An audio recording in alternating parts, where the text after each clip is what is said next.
perguntando como foi receber o convite para representar o Brasil na Bienal de Roma. Olha, foi bem bacana, foi uma surpresa, né? Eu estava almoçando com a minha namorada, recebi um telefonema e era o representante da Bienal de Roma aqui no Brasil.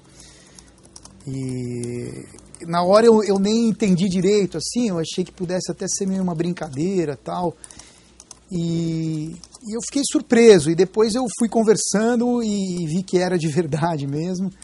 Fiz uma reunião com eles e a gente acabou escolhendo 3 fotografias de uma série nova que eu fiz em fevereiro desse ano, que chama Carnaval.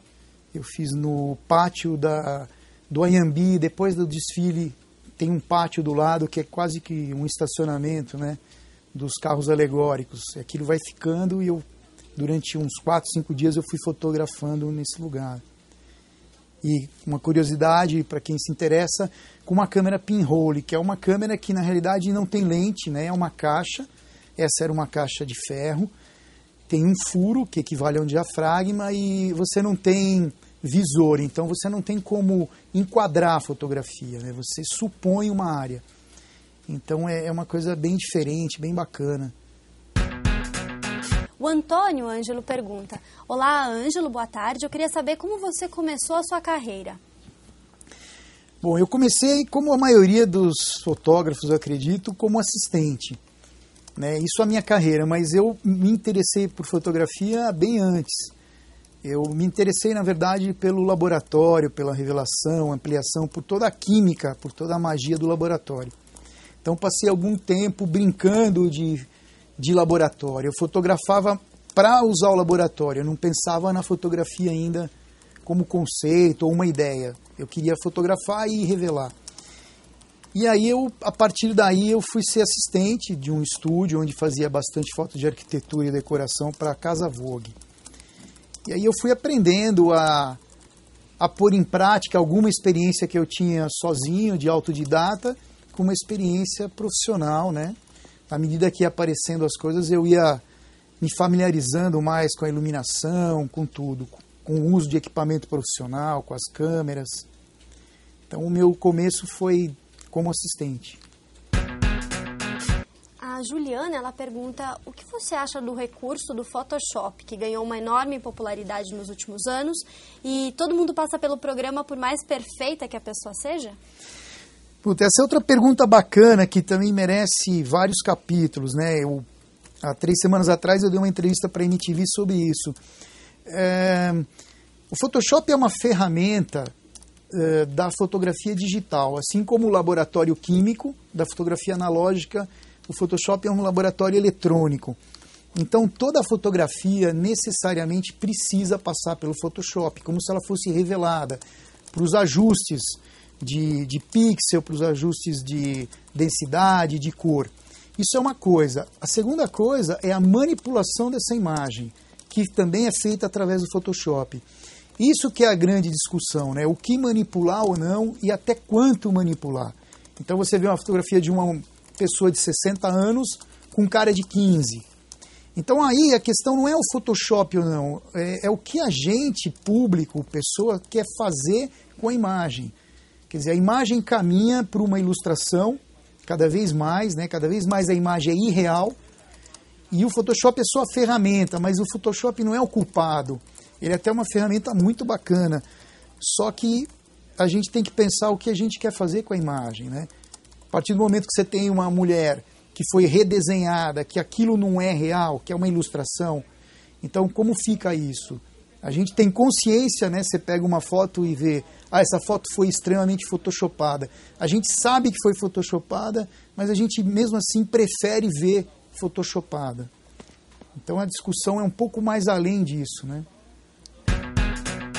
O Silvio pergunta, ele diz: Ângelo, boa tarde. Qual é a maior dificuldade em se fazer ensaios sensuais?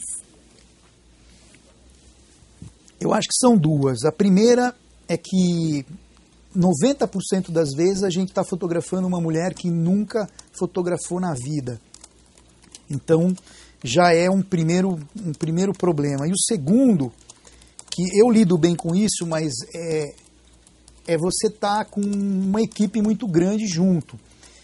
Então, você fazer com que exista uma naturalidade, uma cena de sensualidade numa equipe é muito complicado, porque talvez com uma atriz, para quem faz filme, tenha isso mais fácil. Mas para uma mulher que nunca fotografou na vida, não é muito fácil, porque você acaba tendo alguns momentos que engessa o trabalho, né? E não tem outro jeito. Então, eu acho que a melhor saída é a gente estabelecer um clima no estúdio, vamos dizer assim, muito tranquilo, né? Onde você possa conversar com a pessoa e não ter uma barreira entre fotógrafo e modelo, ninguém achar que é melhor que ninguém, mas é famoso, não é famoso, essas coisas. Eu vejo meio por aí. Acho que a interação vai fazer a diferença, mas é difícil. Você já passou por alguma saia justa na hora de fotografar, ou fazer ensaios sensuais ou não? Já. Quer dizer, eu não sei se é saia justa, mas eu já passei por problemas muito difíceis de serem resolvidos pela pessoa que eu estava fotografando.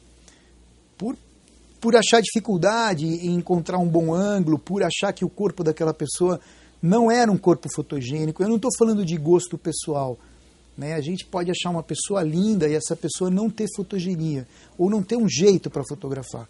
E o vice-versa também funciona. Você às vezes não acha a pessoa bonita e ela é excelente para fotografar. Então, nesse sentido, eu já passei, não é saia justa, mas dificuldade de chegar num resultado bacana por não estar conseguindo ver naquela mulher uma coisa interessante, um ângulo legal, ou ela não responder a uma direção, né? É muito difícil. E já, ao contrário também, em pegar pessoas que são muito fáceis de fotografar e resolver rapidinho. Mesmo não tendo experiência. Mesmo não tendo experiência.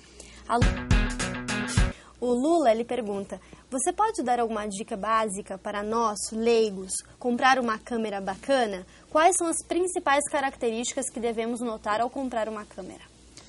A primeira característica é o bolso. Quanto que ele pode gastar? Então, determina quanto você tem para gastar, né? E dentro desse valor, fazer uma pesquisa da melhor câmera que você pode adquirir. E, obviamente, ver uma lente que vai ter um uso maior do que você comprar especificamente uma grande angular, por exemplo, ou uma tele, que são usos específicos. Você ter uma lente, talvez de preferência uma zoom, que tem uma área de cobertura maior, de grande angular a meia tele. Mas a partir disso é fácil definir. E também para qual é o objetivo do trabalho. Se for um trabalho direcionado profissionalmente, onde vai ser publicado em revista tal, você saber o mínimo de arquivo que você precisa para ver quantos megapixels essa câmera vai ter. Se for um trabalho amador, não se preocupe com isso. Se preocupe em ver qual é a câmera que vai te dar o melhor processamento dentro do valor que você pode gastar. Isso é fácil fazer, é só ir lá no centro da cidade, tem várias lojas e eu posso até indicar uma que eu compro direto, as pessoas são super informativas, que é a Angel, na 7 de abril. Angel. Isso, é uma dica bacana, pode falar com eles que eles atendem super bem. E eles têm várias câmeras para mostrar, inclusive câmeras usadas, né?